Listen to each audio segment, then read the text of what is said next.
Selamat pagi, salam sejahtera. Isu hangat pagi ini dipetik dari Malaysia Kini. Saya sanggup sokong kerajaan PN kalau oleh Najib Razak. Berita sepenuhnya. Saya sanggup menyokong kerajaan Perikatan Nasional PN sekiranya ada sesiapa boleh jelaskan kenapa mereka mengambil langkah-langkah berikut dan kenapa ia bukan kesilapan amat besar yang terlalu jelas. Mulai Jun 2020, pelawat asing tidak lagi diperlukan menjalani kuarantin di pusat kendalian kerajaan, tetapi melakukan kuarantin kendiri di rumah. Kerajaan membuat pusingan news sebulan kemudian, tetapi sudah terlambat kerana varian baru berjaya masuk dan mencetuskan kluster Sivaganga pada Julai dan COVID-19 mengganas di negeri-negeri utara.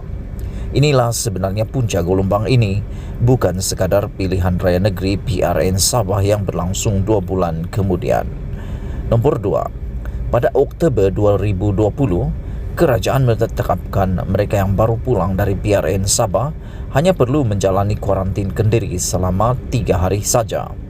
Lalu seminggu kemudian kerajaan membuat pusingan new lagi, tetapi sudah terlambat. Ketiga, kerajaan membenarkan perjalanan rentas negeri dan pelancongan pada Disember 2020 ketika kes baru dicatatkan sebanyak 1,600, sedangkan kerajaan meminta darurat diisytiharkan. Untuk kali pertama sebulan sebelumnya ketika kes baru harian cuma sekitar 500. Akibat keputusan itu, kes naik kepada 2,232 sebulan kemudian. Ini membuka jalan untuk kerajaan meminta darurat sekali lagi pada bulan Jun 2021. Keempat, langkah kerajaan tiba-tiba mengurangkan tempoh kuarantin bagi pelawat asing daripada 14 hari kepada 7 hingga 10 hari pada Disember 2020 dibuat ketika seluruh dunia sedang mengetatkan lagi proses kuarantin disebabkan varian baru sedang mengganas. Paling malangnya ialah langkah ini hanya dibuat pusingan new 5 bulan kemudian, iaitu pada April 2021. Ketika itu, ia sudah terlambat kerana varian-varian dari UK, Afrika Selatan dan India dikenali sebagai varian Delta sudah memasuki negara. Kelima, Perintah Kawalan Pergerakan PKP 2.0 separuh masak dengan kilang dan tapak pembinaan merupakan penyumbang terbesar kes baru COVID-19 ketika itu. Semua sektor lain disekat daripada beroperasi kecuali sektor kilang dan tapak pembinaan. Ini seumpama seseorang yang mengalami patah tangan lalu doktor membalut seluruh tubuhnya kecuali tangan kanan. Dan diulangi lagi kesilapan itu pada PKP 3.0, kunci tara atau total lockdown PKP diperketatkan dan Pelan Pemulihan Nasional PPN diumumkan total, tetapi dibenarkan 129,000 syarikat dan 1,100 tapak pembinaan di seluruh negara terus beroperasi. Keenam, pada Februari 2021, kerajaan mengumumkan sekolah dibuka semula pada Mac. Ketika itu kes baru harian adalah lebih tinggi berbanding semasa darurat bermula. Biarpun kluster-kluster pendidikan semakin banyak setiap hari dan lebih 80,000 murid dijangkiti pada April, kerajaan masih meneruskan persekolahan secara bersemuka, termasuk di kawasan yang sudah dilaksanakan PKP.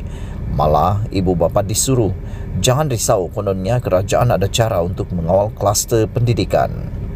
Amaran diberi berkali-kali. Akibatnya, murid yang tidak bergejala dan sukar dikesan positif COVID-19 membawa balik virus berbahaya itu ke rumah masing-masing untuk menjangkiti ahli keluarga.